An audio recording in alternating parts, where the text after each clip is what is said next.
안녕하세요. 오마이뉴스 이한기 기자입니다. 장마가 끝난 뒤에 찜통더위가 연일 계속되고 있습니다. 건강 관리에 각별히 신경을 써주시기 바랍니다. 쉽게 풀어주는 과학 이야기, 과학인 이정모 오늘 시작하겠습니다. 관장님 안녕하세요. 안녕하세요. 무지하게 덥습니다. 여름철, 겨울철보다 여름철이 좀 더 힘드시죠? 저 여름을 좋아하죠. 추운 거 싫어하거든요.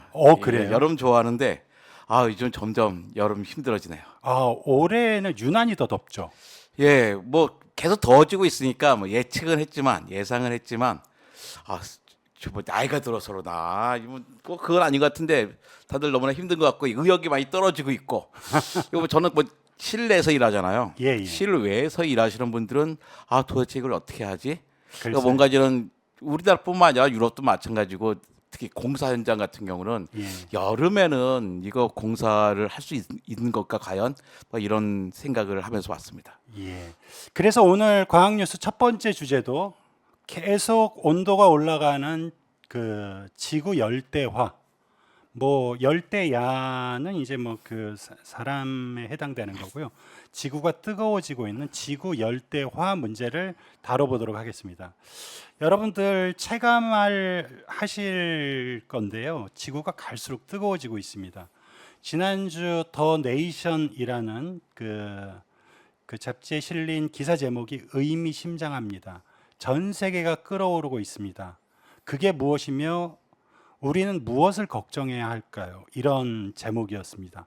좀 어떤 내용인가요? 그러니까 지구 온난화란 말 많이 했잖아요. 예. 글로벌 워밍 시대가 끝났고 지구 예. 열대화 글로벌 보일링 시대가 왔다고 하는 겁니다. 예. 보일링은 끓는 거잖아요. 100도가 넘어야지 그렇죠. 끓는 거죠, 물이. 근데 왜 열대화라고 할까? 예. 이게 우리가 글로벌 워밍을 지구 온난화라고 처음부터 번역했기 때문에 어쩔 수 없는 선택인 것 같아요. 그러니까 지구 온난화는 좀 모호한 단어에서 온난화 따뜻해지면 좋은 거, 훈훈해지면 좋은 거잖아요. 그래서 체감이 잘 안 돼요. 네, 온난화 추운 것보다 좋은 거 아니야? 따뜻한 거 아니야? 살만한 거 아니야? 예. 이런 느낌을 가지고 있었어요. 예. 하지만 한대지방 뭐 이 아래 온대지방 있고 그 위에 열대지방이 있잖아요. 예. 그 온난화 시대가 지났으면 당연히 우리말로는 이제 열대화 시대라고밖에 옮길 수가 없는 겁니다. 예. 우리는 열대지방은 아니지만 펄펄 끓는 기후 속에서 살게 된다. 그러니까 보일링 그런 뜻으로 이야기하는 것 같아요. 그렇군요. 그 세계 기상기구 WMO라고 불러요. 예. 세계 기상기구가 올해 7월이 관측사상 가장 더운 달로 기록될 것이다. 이렇게 얘기를 했더라고요. 이게 사실은 되게 식상할 것이 있는데요. 요즘에는 최근 한 1년 동안 이런 게서 안 나왔어요. 예. 그전에 한 3, 4년 전만 해도 매년 우리나라 신문도 마찬가지입니다. 올해 6월은 역사상 가장 더운 6월이었어. 그렇죠. 그다음에 7월도 올해 7월은 역사상 더운 7월이었어. 근데 예. 기자들도 그런 거예요. 매년 한두 번 쓰다 보니까 이거 식상한데 예. 매년 점점 더워지는 거잖아요. 예. 그런데 오늘은 좀 이야기가 다른 것 같아요. WMO가 올해 7월은 관측사상 가장 더운 7월이다 될 거라고 했잖아요. 이제 예. 8월 1일이니까 이제 좀 더 며칠 지나봐야 답이 나올 텐데요.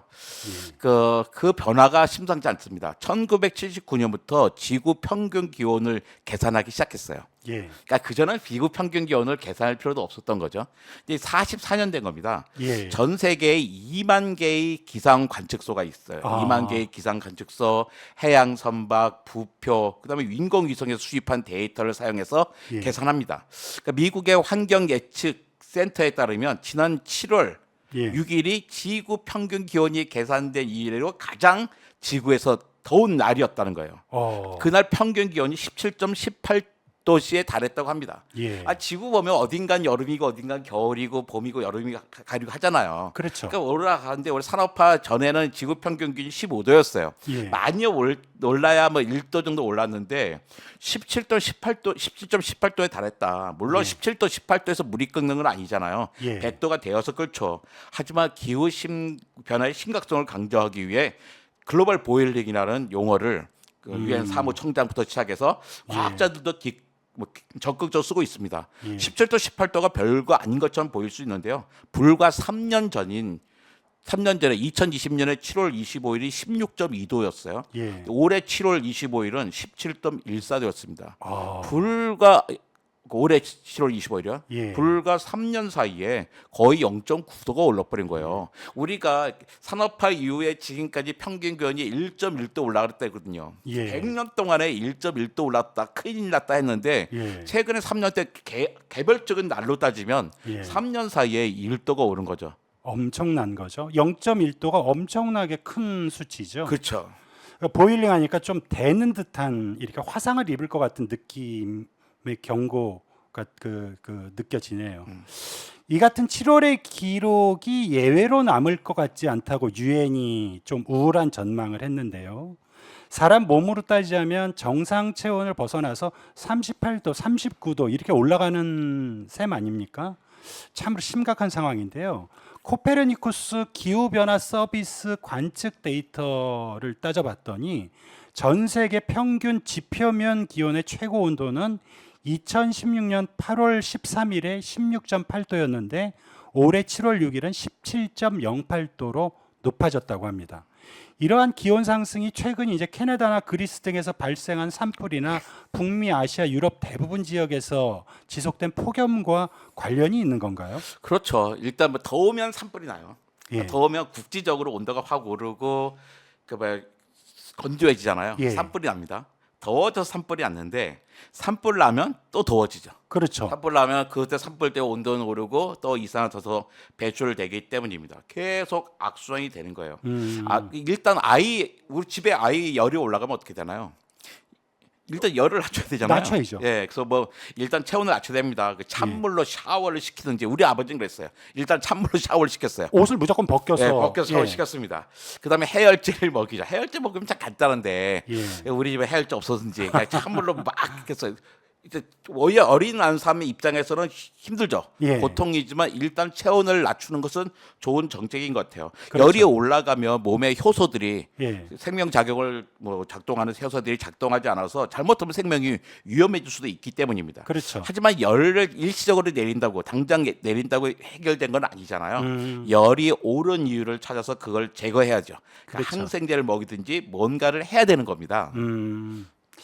그 유엔 사무총장은 지금 아까 관장님도 말씀하셨지만 지구 온난화 시대는 끝났다. 지구 열대화 시대가 도래했다.